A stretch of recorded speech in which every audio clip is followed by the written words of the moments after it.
తాకట్లో ఉన్న బంగారాన్ని విడిపించి ఆ రోజున మార్కెట్ ధర కట్టి మిగిలిన డబ్బును మీకు అందిస్తుంది Kommuri gold. Sorry to interrupt you. అది ఇది వేరే ఇంటర్వ్యూలో కూడా విన్నాను. ఒక 1000 పైగా ప్రోమోలు చేశాను అని చెప్పి అన్నారు. నాకు ఆ ప్రోమోలు అంటే అర్థం కాలేదు. అది అడగదాం. ప్రోమోస్ అంటే ట్రైలర్స్ అండి. ట్రైలర్స్ సినిమా ట్రైలర్స్ ఈ పైన అంటే maybe figure of speech probably ఒక 400-500 చేసి ఉంటాను. ఓకే అంటే నేను ఒక్కడే కూర్చుంటే మా టీం ఉండేది, అంటే నాకు అసిస్టెంట్స్ ఉండేవారు. ఓకే వాళ్ళు చేసి నేను చూసేది ఇలా ట్రైలర్ లెక్క లేదు, చాలా చేసాం, నాకే లెక్క లేదు, కొన్ని సినిమాల పేర్లు కూడా గుర్తులేవు. Sir please continue. ఆటోమేటిక్గా ఫ్రీడమ్ వచ్చేటప్పటికి ఒక ఫీలింగ్ ఉంటుంది. 5 స్టార్ హోటల్ కూర్చొని తింటే చాలా లెవెల్ బాగుంటుంది. అంటే అక్కడ ఏమేం చేస్తారు, దాంతో రియలైజ్ అయింది ఏమంటే అక్కడ పెట్టే బిర్యానీ చాలా చండాలంగా ఉంటుంది. ఇంట్లో నార్మల్ చేసిన బిర్యానీ రిలైజ్ అవుతాం. కానీ ఎడిటింగ్ చేసే టైంలో లేట్ నైట్స్ చేసేవాడిని. సో లేట్ నైట్స్ ఆకలి వేస్తే టక్ మనం వెళ్ళిపోయేవాడిని. అప్పుడు డబ్బులు ఉండేది. అంటే ఏజ్ అండి, అదే ఏజ్లో రావాల్సిన సంపాదన ఆ ఏజ్లో రావాలి. నాకేమో చాలా ఎర్లీగా వచ్చింది. సో ఆ టైంలో ఏముంటుంది, కార్కి సిస్టమ్ వేయించుకోవాలి, పెద్ద స్పీకర్లు వేయించుకోవాలి. అందరు ఫ్రెండ్స్ అందరూ వేయించుకునేవారు, ఇంట్లో డబ్బులు ఇచ్చారు, మనకు ఉండేది కాదు. అది అడిగితే ఎందుకు కార్లో సిస్టమ్, ఎందుకు కార్లో ఇస్తారు కదా డిఫాల్ట్ స్పీకర్, చాలా మ్యూజిక్ వినడానికి పెద్ద స్పీకర్లు ఎందుకు అని అనేవారు. సో ఉంటుంది, నేను అది ఎక్స్ప్లోడ్ అని ఇవని ఏదో యాంప్లిఫైర్ ఉంటాయి కదా. సో ఈ డబ్బులన్నీ దాంట్లో. బట్ నేను ఈ రోజుకి చెప్తా, నేను ఎప్పుడు రిగ్రెట్ అవ్వలేదు. ఎందుకంటే ఈరోజు నేను కొంచెం ఆలోచిస్తా ఖర్చు పెట్టడానికి, అప్పుడు ఆలోచించే వయసు కాదు. సో అన్ని ఎక్స్పీరియన్స్ చేసి చాలా ఓకే స్టార్ హోటల్లో తిని లాస్ట్ ఇప్పుడు 5 స్టార్ హోటల్కి వెళ్దాం నేను అనండి, వెళ్తున్నాం. మీరు ఒక్క రోజులో పే చేసిన హైయెస్ట్ పే అని సార్ హోటల్లో? అంటే మాక్సిమం అంటే ఇప్పుడు 2004-5 ఉండేది.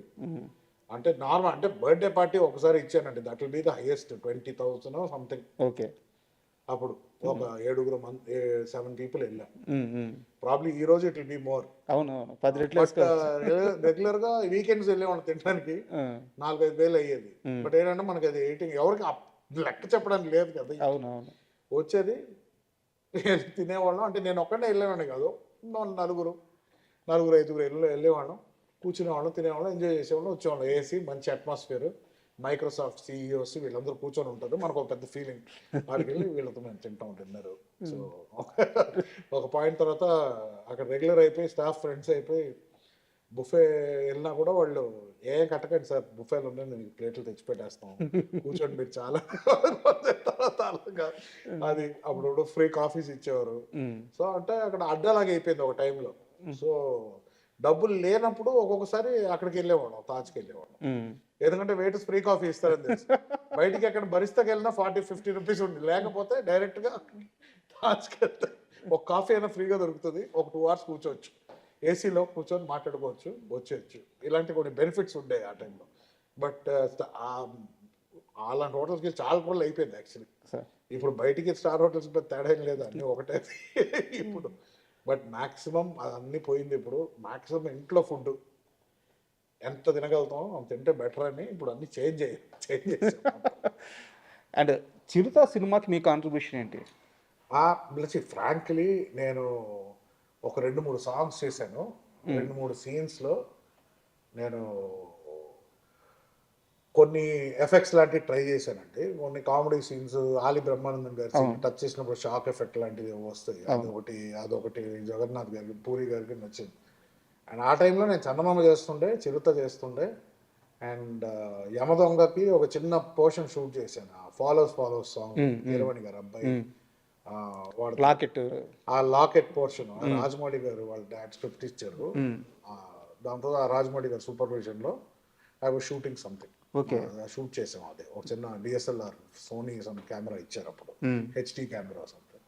సో నేను సందీప్ గున్నం అని గంగరాజ్ గారు వాళ్ళ అబ్బాయి, ఆయన డిఓపి అదే కెమెరా వర్క్ చేశారు.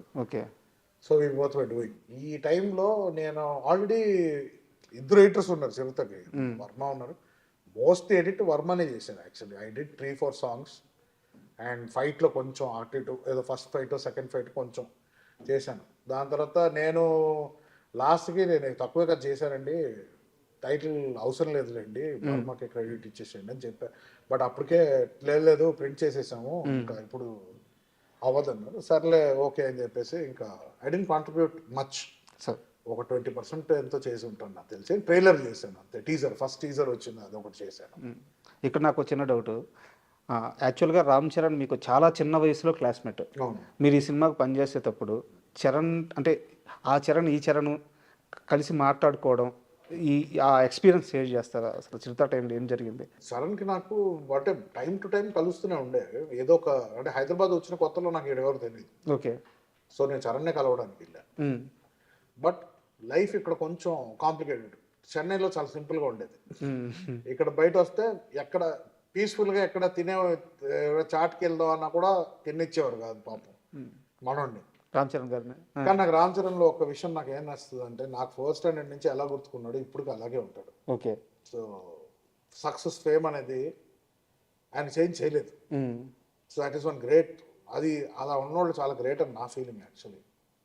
సో చాలామందిని చూసి నాకు ఇప్పుడు నేను స్కూల్ టైంలో ఎలా ఉన్నానో మ్యాక్సిమం అంతే. మన ఎక్స్పీరియన్సెస్ చేంజ్ అవుద్దేమో కానీ మన కొన్ని ఆస్పెక్ట్స్ చేంజ్ అవుతాయేమో కానీ మన మనిషి లోపల ఉన్న సోల్ మారదు. Correct. Tej is one of the same people. ఇంకా ఫోర్త్ స్టాండర్డ్లో ఉన్నాడు అనుకోండి, అది వేరే మానసికంగా. బట్ చరణ్, నేను లాస్ట్ చరణ్ని కలిసిన టైం వాజ్ గోవిందుడు అందరు వాడి టైం. ఓకే. సో ఆ టైంలోనే 2-3 సార్లు కలిసాము. సో దాని తర్వాత ఆటోమేటిక్గా నేను ఎక్కువ సోషల్గా తిరగను. సో దాంతో నేను కలవడం లేదు. కానీ అప్పుడు ఈ was the same, the way he talks, same person.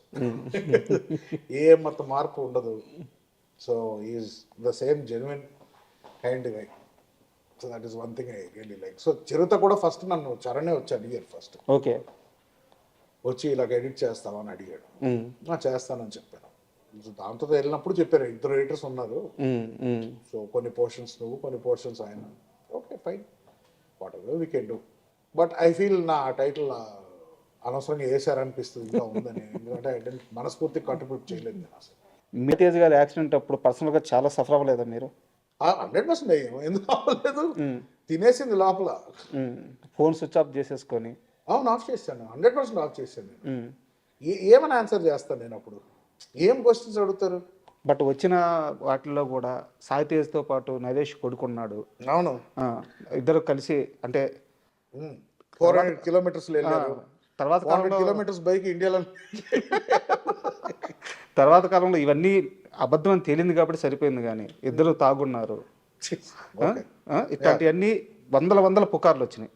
ఎలా హ్యాండిల్ చేశారు? రోడ్ మీద మట్టి ఉంటే తాగనవసరం లేదు, చవన్ బ్రష్ చేసుకున్న పడిపోతారు కింద. ఫస్ట్ ఆఫ్ ఆల్ డ్రింకింగ్ నేను చెప్తానండి, నేను కాలేజ్ టైంలో తాగేవాడిని అండి బాగా. ఓకే. ఎందుకు? ఎవడి కెపాసిటీ ఎక్కువ ఉంది ఫ్రెండ్స్ మధ్యలో, ఈ ఒక కామెడీ పేర్ ప్రెషర్ వల్ల. But I never enjoy drinking. ఏదో ఏదో కలిస్తే ఫ్రెండ్స్తో కలిసినప్పుడు నేనుగా వెళ్ళి తాగేది అండ్ తాగేయడానికి ప్రోగ్రాంలు వేసుకునే ఇది కాదు. Okay, I don't know, I'm a smoker. I smoke till today. నేను ఎప్పుడు క్విట్ చేస్తాను నాకు తెలియదు. అదొకటే నాకు ఇస్తుంది ఆనందం. నేను చాయ్ ఇష్టం, నాకు బ్లాక్ కాఫీ ఇష్టం, ఇంతే. మందు ఎప్పుడు ఇష్టపడలేదు. దాంతో అంటే never longed for it. Okay, Tej అయితే అసలు పాపం వాడు only tea drinker. Black coffee కూడా తాగడు, టీ డ్రింకర్. మాకు అసలు మా బ్యాచ్ టీటోట్లర్ బ్యాచ్. పార్టీకి ఎప్పుడు వెళ్తాం మేము పబ్కి, ఎప్పుడన్నా కలిసి ఎప్పుడన్నా బయటికి వెళ్దాం రా మ్యూజిక్ అంటే వెళ్తాం. ఒకవైపు వెళ్తే ఒక బీర్ ఏదో తాగుతా, జస్ట్ ఫర్ ద మూడ్. అంతేగాని తాగేసి. First of all sports bike తాగి నడపడం ఏంటండి? నాకు అర్థం, లాజిక్కే ఉండదు దాంట్లో. సి డెఫినెట్లీ స్కిడ్ అయితే పడ్డాడు. But yes, he was not drunk, he doesn't drink. ఎప్పుడో బర్త్డే కంటే ఫార్మాలిటీకి ఒక షార్ట్ ఏదో వేస్తారు, అందరూ వేస్తారు.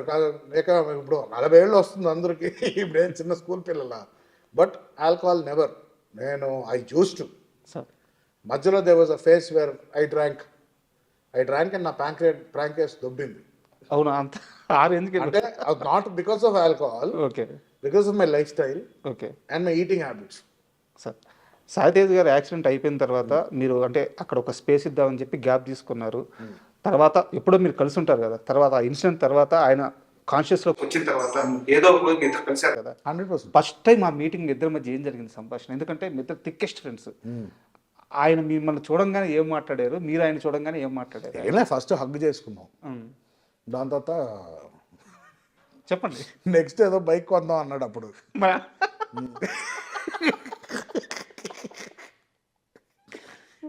సో ఆ మోడల్ పేరు చెప్పి నెక్స్ట్ ఏంటి ఇదా 400 కిలోమీటర్స్ ఎలా వెళ్ళేవారు నువ్వు స్ట్రీట్ ట్రిపుల్ బైక్లో అడిగా. తెలుసా ఆయనకి మీడియాలో అంతా ఇదంతా నడిచింది ఆయనకి తెలుసా? ఆ. తెలుసు, అన్ని తెలుసు. పాపం రికవర్ అయ్యే టైంలో రికవర్ అయ్యేటప్పుడు చాలా మెంటలీ డౌన్ ఉంటారు పేషెంట్స్. ఉమ్. సో బాడీ డౌన్ ఉంటుంది, ఎనర్జీ లెవెల్స్ డౌన్ ఉంటుంది. ఎందుకంటే మనోడే ఏజ్డ్ పర్సన్ కాదు కదా, ఈ వాజ్ యంగ్, యాక్టివ్, ఎవ్రీథింగ్.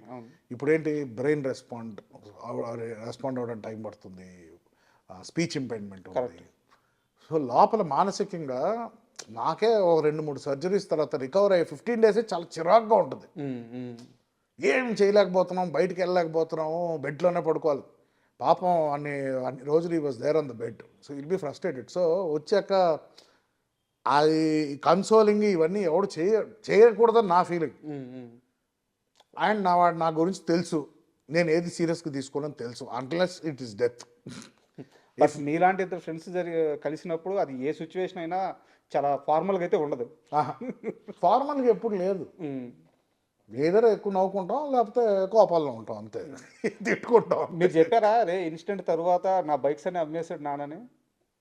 వాడికి చెప్పలే, అమ్మ అయిపోయింది, బైక్స్ ఏమైంది అన్నాడు, అయిపోయినాను. ప్యాకప్. ఏం సార్ మీ ఇద్దరి మధ్య అంత థిక్ రిలేషన్, అంటే అది ఫ్యామిలీ బాండింగ్ లాగా అయిపోయింది, ఎలా సెట్ అయింది అంత స్నేహం ఇద్దరి మధ్య? ఇప్పుడు మీరు అడిగిన క్వశ్చన్కి స్క్రీన్ ప్లే ఆఫ్ లైఫ్ అంతే. What is meant to be అది జరగాలని రాసి పెట్టుంది. చెన్నైలో మేము హార్డ్లీ 4-5 years కలిసి ఉన్నాం. దాంతో హైదరాబాద్కి వచ్చాడు. నేను కాల్ చేయలేదు, నాకు నంబర్ లేదు. హైదరాబాద్కి వచ్చాక చరణ్ని కలిసాక తేజ్ నెంబర్ తీసుకున్నా. ఓకే. ఫోన్ చేశా, కలిసాము. అప్పుడు మేము క్రికెట్ ఆడేవాళ్ళం. సో మనోడు రాజూస్ క్రికెట్ క్లబ్లో ఆడేవాడు. ఒకరోజు ఎవరో చెప్పారు క్రికెట్ 6 బాధేస్తున్నాడు అక్కడ, సూపర్ మీ ఫ్రెండ్ అంటే, అప్పుడు నేను వెళ్ళా, కలిసాం. మళ్ళీ ఒకసారి కలిసాం. దాని తర్వాత కొన్ని 1-2 years కలవలేదు. ఓకే. దాని తర్వాత సబ్వేలో కలిసా. తర్వాత అప్పటికి ఇంకా మనోడు యాక్టింగ్ ఏం లేవు. నేను ఎడిటింగ్లో ఉన్నప్పుడు అప్పుడు సబ్వేలో కలిసా ఇంకో ఫ్రెండ్తో. మళ్ళీ అప్పుడు స్టార్ట్ అయింది పరిచయం. మళ్ళీ అప్పుడు మీట్ అవ్వడం స్టార్ట్ అయింది. ఓకే. దాంతో రెగ్యులర్ కలవడం స్టార్ట్ అయ్యింది మళ్ళీ. బట్ ఇదేంటంటే ఫ్రమ్ నేను I think I was in 4th or 5th. అప్పుడు ఆ టైం నుంచి నాకు ఒక ఎవ్రీ ఫేజ్లో కలుస్తూ ఉండేవాడు. So every time we met, అది ఒక బ్రదర్ బాండింగ్ లాగా అయిపోయింది. అంటే చిన్నప్పుడు ఆ 4-5 years వాడిని బాగా టార్చర్ పెట్టా క్రికెట్ నేర్పించాలని. కొట్టేవాడిని, తిట్టేవాడిని. అవునా? వీడు రాడనుకునేవాడిని, మళ్ళీ ఇంకా వచ్చేవాడు. మళ్ళీ లేదు నేను బాగా ఆడతానని చెప్పి వచ్చాడు. అప్పుడు అదేదో పెద్ద నేను కోచ్ మనోడు, బట్ ట్రైనింగ్ అయితే చాలా ఇంటెన్స్గా ఇచ్చేవాడు ఆ టైంలో. అయితే మీ ప్రభావం ఆ షాట్లన్నీ ఏమో అది వాడిని అడగాలి, నాకు తెలియదు. అడగాలి. మామూలుగా కొట్టాడు బాల్ని. అవునవును, బాగా కొడతాడు, గట్టి కొడతాడు. దాని తర్వాత ఇక్కడ రావడం, ఇక్కడ కలిసాక ఫస్ట్ 2 times జస్ట్ కలిసాం అంతే, మాట్లాడుకున్నాం, అయిపోయింది. ఎప్పుడైతే ఆ సబ్వేలో కలిసామో అక్కడి నుంచి daily, this was in 2001 or 2004 అనుకుంటా. 2004-5లో కలిసాం. ఇంకా అక్కడి నుంచి ఇప్పటి వరకు కంటిన్యూస్గా, ఇంకా గ్యాప్ లేదు. సో ఏంటంటే చిన్నప్పుడు అలా చూశాను కదా, సో ఆటోమేటిక్గా ఒక తమ్ముళ్ళలాగే ఉండేది. ఇది వాడు సక్సెస్ నా సక్సెస్ అని నేను వాడిని ట్రైన్ చేయాలి ఆయనకి ఎందుకో వచ్చింది. నాకు చరణ్తో ఎప్పుడు నాకు అలా లేదు. ఓకే. తేజ్ నాకన్నా కొంచెం చిన్నోడు కాబట్టి చిన్నప్పుడు తమ్ముళ్ళలాగే చూసేవాడిని నేను. సో ఇక్కడ కలిసాక అదే ఇది స్టార్ట్ అయింది. దాంతో వాడు కెరియర్ గురించి మాట్లాడినా, ఇలాంటి సినిమాలు చేద్దాం అనుకుంటున్నా, సో ఫస్ట్ డాక్టర్ అవుదాం అనుకుంటున్నాను అంటే, నేనా పిచ్చా అన్నాను. నువ్వు అసలు చదువు వచ్చా నీకు? అసలు నువ్వు సినిమాలు కనీసం ఫ్లాప్ సినిమా తీస్తే ఆడియన్స్ ఇరిటేట్ అవుతారు, ఇక్కడ నువ్వు తప్పు చేస్తే జనాలు చచ్చిపోతారు, నీకు నీ రిస్క్ తెలుస్తుందా నీకు అని చెప్పారు. దాని తర్వాత he decided he wanted to act and everything. అయితే డాక్టర్ కావాల్సిన ఆయన యాక్టర్ చేసింది మీరే? నేనేం చేయలేదబ్బా, అంతా వాళ్ళ డిసిషన్ ఉంటుంది, మనం ఎవ్వరు ఏం చేయరు. ట్రాక్ మార్చేసింది మీరే. వాడు నిజంగానే డాక్టర్ అవ్వాలనుకుంటే ఎంతమంది చెప్పినా డాక్టర్ అయ్యేవాడు. వాడు యాక్టర్ అవుదాం అనుకున్నాడని డాక్టర్ని చంపేసాడు వాళ్ళు. స్టెథోస్కోప్తో ఉరి తీసాడు డాక్టర్ని. So it's his decision ultimately. వాడు ఏదైనా అదే కదా whole policy, do what ever you want, but అంతే. బట్ ప్రాపర్గా చేయి అంతే, ఏదున్నా కూడా 100% దిగితే దాంట్లో దిగిపోవాలి అంతే. కానీ వెరీ గుడ్ సోల్ అండి. అంటే ఫస్ట్ టైం కలుస్తుంటే వాళ్ళు ఎంత చిన్నవాళ్ళైనా ఎంత పెద్దవాళ్ళైనా అవును, ఎంత ఆప్యాయంగా దగ్గరికి తీసుకుంటారు, ఎంత ఆప్యాయంగా మాట్లాడతారు. తేజ్ నాకు తెలిసి చిన్నప్పుడు చాలా అండర్ కాన్ఫిడెంట్గా ఉండేవాడు, షై ఎక్కువ, చాలా కొంచెం భయం, షైనెస్ ఎక్కువ. అండ్ చిన్నప్పుడు ఏంటంటే ఆ ట్రైట్స్ ఉండిపోతాయి మనలో. అది యాజ్ వి గ్రో కాన్ఫిడెన్స్ రావచ్చు కానీ, బట్ ఇది ఇప్పుడు is very more confident person, especially after the incident, him coming back and giving hits. Change చేసింది ఆయన్ని. 100% చేంజ్ చేస్తుంది ఎనీ మనిషి అండి. ఒకసారి లైఫ్ అండ్ డెత్ మధ్యలో ఉండి వచ్చామంటే మనిషి 100% మారుతారండి. Everything what you look at, అంటే ప్రతి ఒక ఆస్పెక్ట్ విల్ సీమ్ డిఫరెంట్. ఏ టైం అయినా నేను పోవచ్చు కదా, why am I taking this seriously? చూసుంటారు కదా, ఎక్స్టెంట్ చూసేస్తారు కదా. ఇంకా 100% మారుస్తుంది మనిషిని. చెప్పాడా ఎప్పుడైనా చెప్పాడా మామ అయిపోతాను అనుకున్నాను, ఏం అర్థం కాదు? అవంతా అంత డీప్గా ఏం మాట్లాడమండి. ఎందుకంటే మనం కలిసినప్పుడు అది పెట్టకూడదు, అది ఆ ట్రిగర్ పెట్టకూడదు. ఆ ట్రిగర్ అది ఎప్పుడు ఉంటుందో ట్రిగర్. సో అది మైండ్ ఆటోమేటిక్గా స్ట్రెంగ్త్ అయిపోయి స్ట్రాంగ్ అయిపోయి దాన్ని ఫేడ్ అయిపోద్ది. ఇంకా ఒక పాయింట్ తర్వాత అబ్బా అప్పుడు ఎప్పుడో ఒకటి అయిందని గుర్తుకుంటుంది మనకి అంతే. సో దాన్ని మనం గుచ్చి మాట్లాడడం, టాక్ ఎనీథింగ్ ఎల్స్ అంటే అన్లెస్ అది నేను బాదర్ చేస్తుందంటే దాని గురించి మాట్లాడతాం. మరి